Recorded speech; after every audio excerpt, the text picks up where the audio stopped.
Chapter 3. Void and voidable marriages. Article 35. The following marriages shall be void from the beginning. 1. Those contracted by any party below 18 years of age even with the consent of parents or guardians.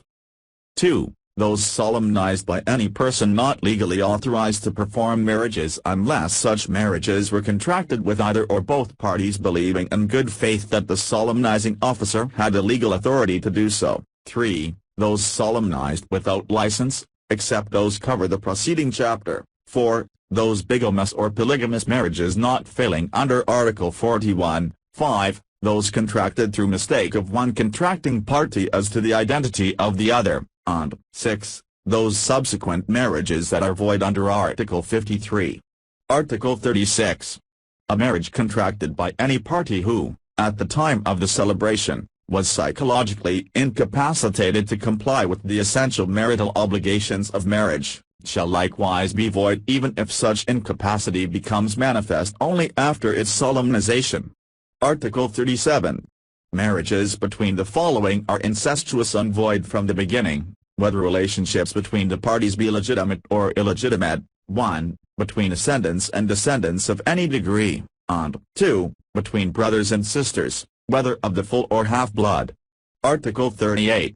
The following marriages shall be void from the beginning for reasons of public policy. 1. Between collateral blood relatives, whether legitimate or illegitimate, up to the 4th civil degree. 2. Between step-parents and step-children. 3. Between parents-in-law and children-in-law. 4. Between the adopting parent and the adopted child. 5. Between the surviving spouse of the adopting parent and the adopted child. 6. Between the surviving spouse of the adopted child and the adopter. 7. Between an adopted child and a legitimate child of the adopter. 8. Between adopted children of the same adopter. And 9. Between parties where one, with the intention to marry the other, killed that other person's spouse, or his or her own spouse.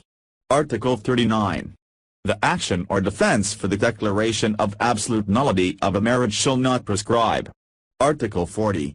The absolute nullity of a previous marriage may be invoked for purposes of remarriage on the basis solely of a final judgment declaring such previous marriage void. Article 41. A marriage contracted by any person during subsistence of a previous marriage shall be null and void, unless before the celebration of the subsequent marriage, the prior spouse had been absent for 4 consecutive years and the spouse present has a well-founded belief that the absent spouse was already dead. In case of disappearance where there is danger of death under the circumstances set forth in the provisions of Article 391 of the Civil Code, an absence of only 2 years shall be sufficient. For the purpose of contracting the subsequent marriage under the preceding paragraph, the spouse present must institute a summary proceeding as provided in this code for the declaration of presumptive death of the absentee, without prejudice to the effect of reappearance of the absent spouse. Article 42. The subsequent marriage referred to in the preceding article shall be automatically terminated by the recording of the affidavit of reappearance of the absent spouse, unless there is a judgment annulling the previous marriage or declaring it void ab initio. A sworn statement of the fact and circumstances of reappearance shall be recorded in the civil registry of the residence of the parties to the subsequent marriage at the instance of any interested person, with due notice to the spouses of the subsequent marriage and without prejudice to the fact of reappearance being judicially determined in case such fact is disputed. Article 43. The termination of the subsequent marriage referred to in the preceding article shall produce the following effects. 1. The children of the subsequent marriage conceived prior to its termination shall be considered legitimate. 2. The absolute community of property or the conjugal partnership, as the case may be, shall be dissolved and liquidated, but if either spouse contracted said marriage in bad faith, his or her share of the net profits of the community property or conjugal partnership property shall be forfeited in favor of the common children or, if there are none, the children of the guilty spouse by a previous marriage or in default of the children, the innocent spouse. 3. Donations by reason of marriage shall remain valid, except that if the don contracted the marriage in bad faith, such donations made to said don are revoked by operation of law. 4. The innocent spouse may revoke the designation of the other spouse who acted in bad faith as beneficiary in any insurance policy, even if such designation be stipulated as irrevocable, and 5. The spouse who contracted the subsequent marriage in bad faith shall be disqualified to inherit from the innocent spouse by testate and intestate succession. Article 44. If both spouses of the subsequent marriage acted in bad faith, said marriage shall be void ab initio, and all donations by reason of marriage and testamentary dispositions made by one in favor of the other are revoked by operation of law. Article 45.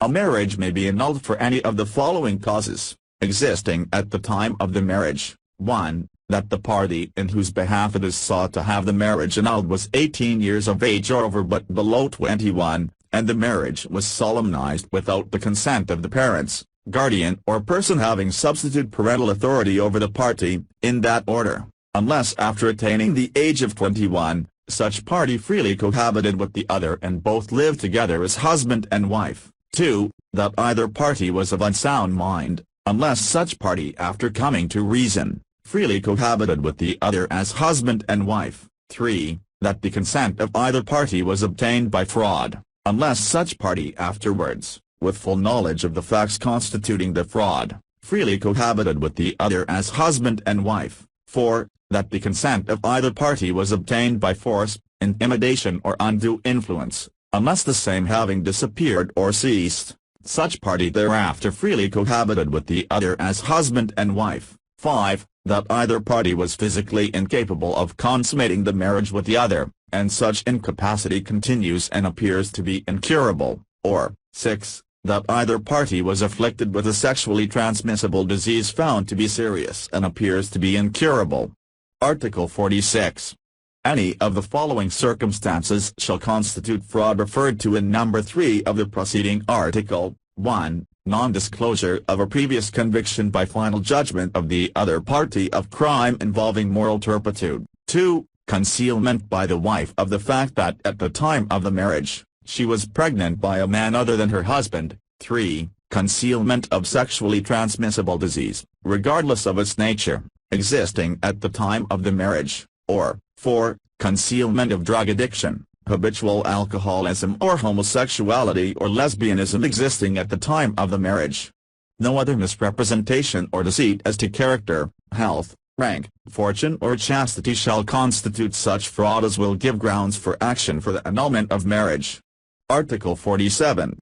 The action for annulment of marriage must be filed by the following persons and within the periods indicated herein. 1. For causes mentioned in number 1 of Article 45 by the party whose parent or guardian did not give his or her consent, within 5 years after attaining the age of 21, or by the parent or guardian or person having legal charge of the minor, at any time before such party has reached the age of 21. 2. For causes mentioned in number 2 of Article 45, by the same spouse, who had no knowledge of the other's insanity, or by any relative or guardian or person having legal charge of the insane, at any time before the death of either party, or by the insane spouse during a lucid interval or after regaining sanity. 3. For causes mentioned in number 3 of Articles 45, by the injured party, within 5 years after the discovery of the fraud. 4. For causes mentioned in number 4 of Article 45, by the injured party, within 5 years from the time the force,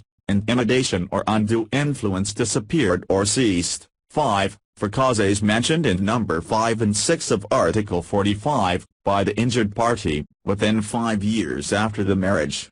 Article 48. In all cases of annulment or declaration of absolute nullity of marriage, the court shall order the prosecuting attorney or fiscal assigned to it to appear on behalf of the state to take steps to prevent collusion between the parties and to take care that evidence is not fabricated or suppressed. In the cases referred to in the preceding paragraph, no judgment shall be based upon a stipulation of facts or confession of judgment.